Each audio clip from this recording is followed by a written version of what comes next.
We're alive. Right here. We're alive and we're live.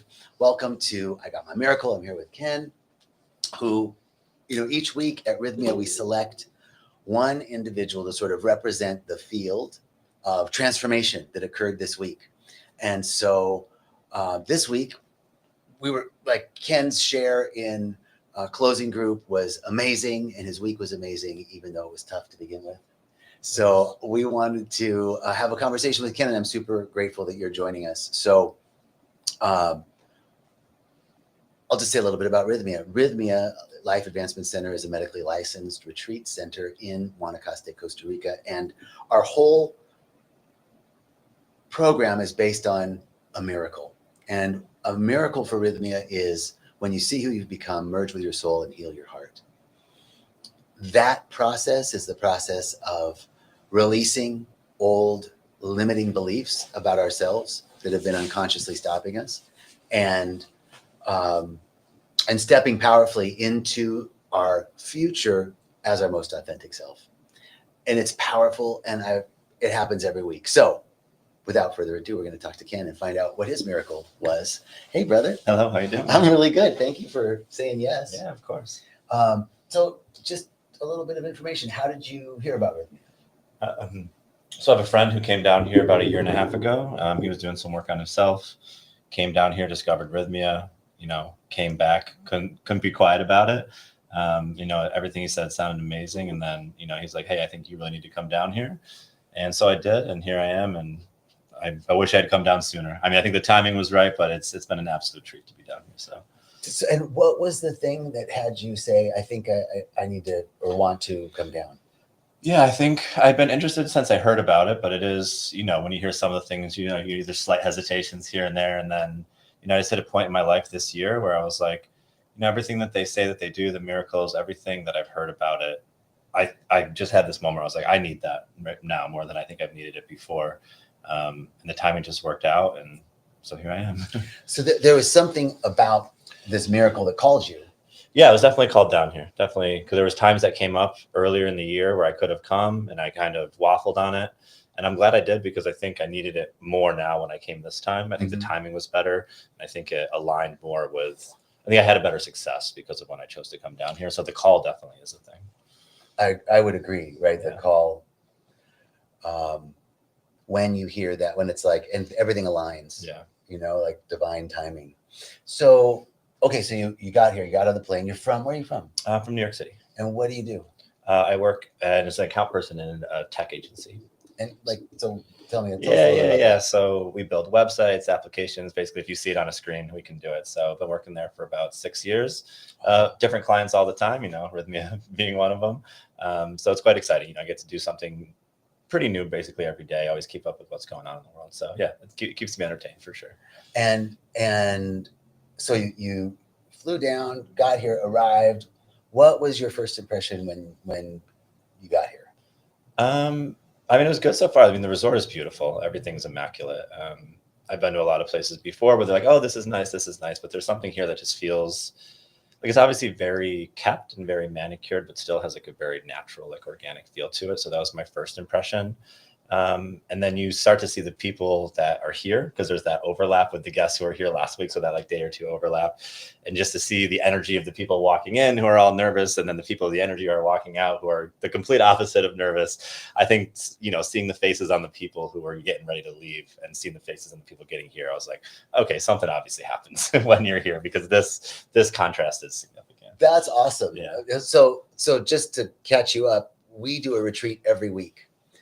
There's only like 3 weeks a year when we're closed. So every week this is going on. And so Saturday or Sunday, you either check in on a Saturday and check out on the following Saturday, or check in on a Sunday and check out on the following Sunday. So you came in on a Sunday. I did, yeah. And there were people checking out from the week before and leaving, and you came in, and that's the overlap that he's talking about, which is pretty cool. Yeah, I'm glad you saw that. We had it on the opposite side today, because the Saturday people have started to come in, and they came into the cafe, and then we all started like clapping and cheering for him. I'm like, oh, this is what it feels like to be on the other side of the miracle. Oh my God. It's nice to have the juxtaposition of both experiences for sure. That's awesome. Yeah. So you guys started clapping. Yeah, just to like hype them up, and you can see they're like, what's going on here? I'm like, you'll get here, don't worry. It's awesome. It was very fun. So, okay, so you got here, the place was cool, you Yeah. look nice, you feel like, okay, cool, there must be something. And then, like, there was breath work and your first ceremony, and the week started. What was, you said it was, what were some of your favorite parts of the week? Yeah. The breathworks have been probably outside of the Thursday ceremony, which I'm sure we'll talk about in a second. I think the breathworks have been my favorite. And the very first breathwork I had before we'd done any medicine, before we'd had any ceremony, I really came down here with I think everyone has a slight hesitation depending on how you grew up or like what your experiences is, but like, oh, how much is breathing going to affect me? How much is plant medicine going to affect me? But my first breathwork, I was like, I'm just going to commit to whatever they do. I'll follow it as hard as I can. And I was sobbing into my pillow by the end of it, just from the breathwork, but in a beautiful way. I think that was a really eye-opening experience for me because now I was like, okay, there's already something to this trip. And like we've started, but we haven't even gotten into like the real sauce of it yet. So yeah, that was a big moment for me because I think it kind of set up how I felt about the rest of the trip of just commit to it and it'll come to you. Oh, that's a great attitude. Yeah. And I think if anybody's looking to come to Rythmia, that's the attitude, right? You Just have commit, to. You have to commit to it, and it'll happen. Yeah. I'm glad it happened day one because again, going in with that attitude, I think really affected everything. Well, and had you had never done breath work before? Not like that. I've been to like sound baths before where they have you breathe, but that was breath work for the sake of breath work, and sound was secondary. And it's powerful. Oxygen's a hell of a medicine, especially with like just the love and the energy in the room. It was just a very powerful experience. Yeah. Plus, you're surrounded by people who are all here for the same reason. I think that energy really kind of affects the crowd for sure. Absolutely. Yeah. And an intention. Yeah, exactly. Everyone here came with a purpose, and like you feel that collective purpose for sure. So, what were aside from the ceremonies? I'd like to know: did you attend classes? What was your impression of the curriculum of the other parts of Rythmia outside of the plant? Yeah, I attended I think there's like a couple of classes. Some are just for like alumni, but I tried to go to at least every class, and I definitely didn't miss any of the breath works. The yoga's been really, really nice. It's a little early in the morning after the ceremonies, but I think there is something to, you don't get to take massive 12-hour rests here, like in between those things. I think there's something different about coming to a wellness retreat where it's about the work.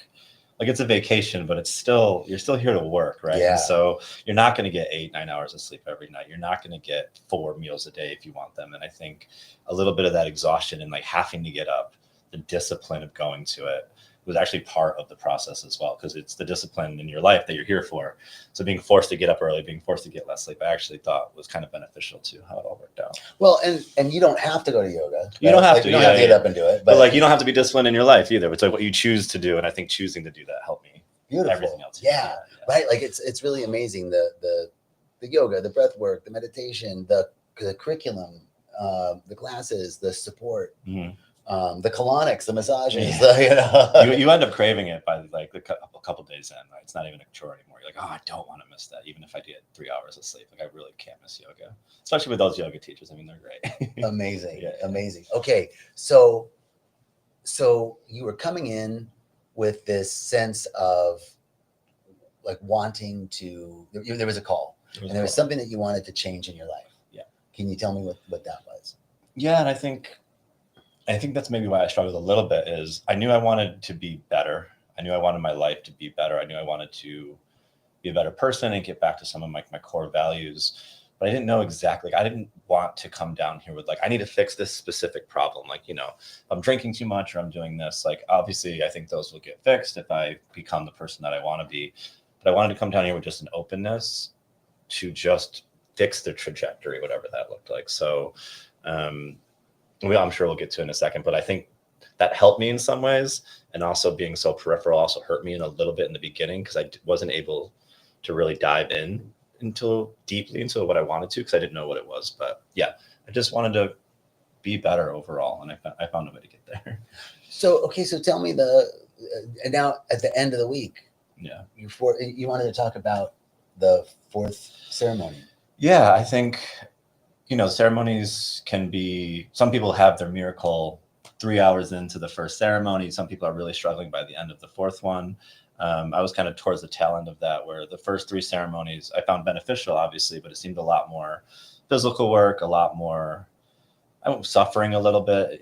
There wasn't the the fireworks moment that I had expected from some of other people's stories. And I came in like, I need to have this conversation with God or whoever represents it to get this fix that I'm looking for. And then, throughout the week, there's shamans who, will offer you help, and they'll come and they'll do the feathers or they'll do the healing. And I never asked for any of that throughout the entire week. I never raised my hand for any of that stuff. And so the fourth day, I was like, you know what? I think I need to be more active. I haven't asked for help. Maybe that's my problem, is I've always been like, I felt like I was such a good student. No one had to help me. I like took pride in the fact that like all these other people needed the treatment. I didn't need it. And that in and of itself was a problem. So I was like, I'm going to ask for help. And I called one of the helpers over, and I was like, hey, I have these things going on in my mind. Can you help me? And I was expecting, the magic solution. We're going to give you a treatment. We're going to give you a healing. Then you'll magically be better. And he was like, no, those are just your thoughts. The treatment is that you have to sort through those yourself. And I was like, maybe that's what it was. This whole time I was looking for some crazy conversation with someone in the cosmic space or some magical solution from a shaman. And the easiest answer was like, no, you just got to work on that stuff yourself in this space. And I went outside and I sat in the hammock and just looked up at the stars and had my moment where I just realized everything who I wanted to be, what I had lost along the way. And I just cried for hours in the best, most beautiful way, staring at the stars, and just realized it was always in my reach. It was always in my grasp. And it was more taking the shades off and seeing the reality than it was anything else, which was a big thing for me, for sure. Wow. Like that was so interesting, because you said, I'm the guy that's like, I got it. I can do it myself. I'm a good student. I figured it out. Then you realized that you wanted to ask for some help, but there was this expectation of what it was supposed to be like. I'm going to stop for a second. Is there an emotion coming up for you right now? Yeah. I mean, I think you heard me that I shared in the class earlier, and I think it's a very powerful thing to remember, because I didn't do it myself, right? Just because I went outside and sat in the hammock and had my moment by myself, it doesn't mean it's on you. You're by yourself to do it. It just means no one else is going to do it for you.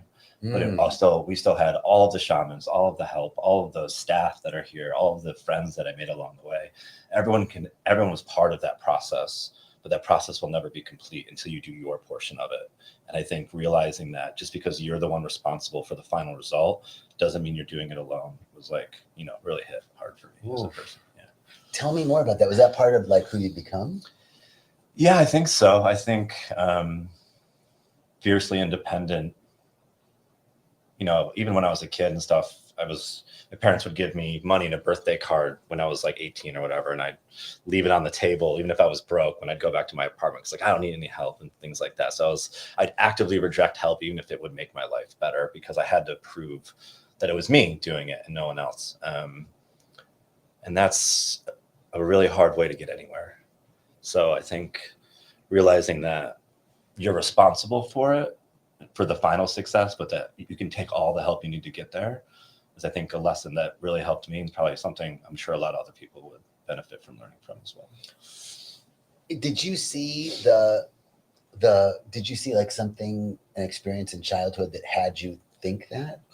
I think the general childhood experience, just, I don't want to get into too many of the details, but just over the years, all the things that I've gone through definitely made me kind of base my sense of myself based on like aggressive competence. I always had to be mentally competent, physically competent, financially sound, and like being able to do that stuff on my own was like what I based my personality on, to the point where it became incredibly toxic, right? I looked down on people if they had help. I bought my own shitty car. If you drive a nicer car, but your parents bought it for you, And then, when I was in my 20s, my parents started helping me out when I hit like a troublesome spot. And I was like, oh, of course you say yes to help. I just never really had it in the way that I could accept it. And when it was finally freely given, I was like, of fucking course you do it this way. And then at Rythmia, coming here, like just everyone is here to help you and to help all the people here. And it's such a magical experience to have so many people just giving gifts, emotions freely given, which I just don't think we get a lot in the world. And I especially don't get a lot in New York City. That's for sure. If someone's giving you something in New York City, run the other way. Exactly. Right. Yeah. That's really beautiful, man. And it's such an interesting like flip, right? Yeah. Like from the fierce independence, but then in that fierce independence, it sounded like there was still a part of you that expected or wanted some like big. I was looking for the fireworks show. I was, I think at one point, me and a couple of the friends I've made here were like, all right, we're coming up for every cup they call. And the last night we're drinking until we have our moment. And I remember being like, let's talk to God, and like took my cup. And that's because I was assigning what I wanted or what I thought I needed. But I think, again, I was looking for the magic solution, the crazy revelation, the earth-shattering experience that's going to change fundamentally everything about my life. And all I needed to change was like how I looked at it. Like, I remember laughing at myself because it was like such a representation of what had changed. As I was sitting after I'd had my moment in the hammock and a mosquito landed on my back. And my initial thought was, that's okay, little guy. I've got plenty. You take what you need. And I was like, what? It just, even that, I know it's such a stupid example, but like that just, it shows such a fundamental shift. Because like every other day I was like, God damn mosquito. I was like, it's okay, little buddy. I got plenty. And that's all it was. I didn't need to change everything about myself. I didn't need to have this massive epiphany. I just needed to like look at it differently. And I know it sounds simple, but it is mind-blowing when it actually happens. Yeah. Well, and that is the seismic shift. Yeah. Right? That yeah. It sounds small, but I like cannot even describe how large it was. Yeah. It's that shift in perception it's like changes so much in the way I can think for myself. Yeah. Right? Just a little, it is just a little shift, but it's earth shattering because how do I want to say this? Because that for me, that idea, I'll tell you, one night in ceremony, I was I've been doing this work for a long time, and I had an idea of, it came from like work, right? Like being so busy and feeling overwhelmed by my calendar and like back-to-back appointments and meetings and schedules and clients and I'm familiar. Teaching and right, all of that. And then, I was one day thinking like, I don't feel like I'm on top of anything. I'm super busy. I get a ton done every day. And at the end of the day, I still don't feel like I never feel like I could take a day off because there's, so much to do. I was like, what is it? Is it my ADHD? Is it, I don't need to program. I'm really good at my calendar. Like, what do I need to do? And I realized that underneath that was this fundamental story that I'm broken. Like there's something wrong with me that I can't manage this better, because I was like, other people are way busier and they get more done. What's wrong with me? And I thought, okay. So I went into ceremony and I thought, okay, help me heal this story that I'm broken. And so I go into ceremony and I start to see the Pinta, and Pinta is the visuals, right? Yeah. The sacred geometry and kaleidoscopes or vignettes. And so I'm seeing all this beautiful sacred geometry, but all on my left side. And I'm like, oh, that's really cool. Now just center it. I just need to center it, And I spent a good deal of the ceremony like, and then I heard something say, well, this is how it happens for you. Yeah.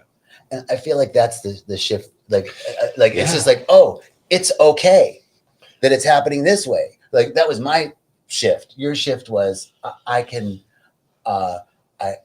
ask for help and receive it. And I'm still doing it myself, but to also realize that I have this so much assistance in doing it. And ultimately it is still me. Yeah. And I think I've, when I went in, I'm looking at the same thing. I'm looking at my life. I'm looking at my struggles. I'm looking at whatever I'm going through. I think I was expecting what I was looking at to change. That's what the epiphany I was looking for was. But like all I had to do was like move to the other side and look at it from there. Like that was the shift. It's hard to describe until you come down here. And I realize like when I go home and I have to tell people this story of like, all I did was walk to the other side. They're like, cool. And I'm like, I can't describe to you that this has been one of the most magical like revelations like in my life to like have this slight shift in perspective. And so it's tough until you do it, but What's going to change for you when you get home? What do you see as being different? I think that example actually will work because one of the things I've realized I've like actively do, but I will not do when I get home, or at least I'll try not to, is I kind of force my perception of reality on reality. So how I see it, how I view it, what I think is right. Like my opinion, my perception is reality. If other people don't see it that way, it's my job to like show them why they're wrong. Right. You know, like, I was like, oh, you don't see it the way I do it. Let me explain why your viewpoint is wrong, Right. because mine is obviously right, or I wouldn't have it. Right. I have that too. And I think that's what's going to shift, is like, just listen first. And again, I think a lot of stuff that I like argue with either partners or friends over, there is a lot of stuff doesn't have a right or wrong. It's about how you view it, and that's okay. 2 + 2 isn't 8, and I'll argue over that. But like, what's this? What's that? What's good? What's better? Who's what? Like, everyone's allowed their opinions. I think just allowing space for other people's opinions, and like hopefully taking in some of them, because the chances that I'm right on all of them are basically zero, absolutely zero. That was huge for me. The way it came up for me was, my truth is my truth. It's not the truth. Yeah. And your truth is the truth, not the truth. Yeah. And me acknowledging your truth does not mean I agree with it. Yeah. And I think that's a great way to put it. It's like, I used to have to be like, no, we're going to fight until someone wins. And they're like, we can just talk until we understand each other. And that's what my partners kind of always said, is like, you don't always talk to understand, you fight to win. And I think that's probably what I'm going to work on the most. Oh, beautiful. Yeah. Do you have anything else that you want to say or share that wants to come forth? Don't be nervous. I mean, you're going to be nervous. And like, I think a little bit of that is healthy. Because if you're not nervous, like at all, I don't think you're probably respecting this, like the medicine and things like that. But I don't know if nerves are right. Like, you can be excited, like nervous apprehension, like a little bit, like when you're excited for a new job, right? It's the first day, like you're nervous, but you're happy and ready to go. I think when we did the sharing earlier today with everyone, I think what became abundantly clear is everyone's miracle is different. Mm-hmm. It's a different color, it's a different shape, it's a different size. It happens on a different time frame, in a different way. And I think my mistake was I expected it to be blue and size 4 and day 2. And when it wasn't that, I was like, oh no. And it was, as soon as I let those expectations go, the medicine was like, this is what I've been waiting for. Here you go. So great. Yeah. Man, Ken, it's been a pleasure. It has. Thank you so much. I really appreciate it. And thank you all for joining us. Have a beautiful day. We'll see you next week. Thank you, guys. Cheers. All right.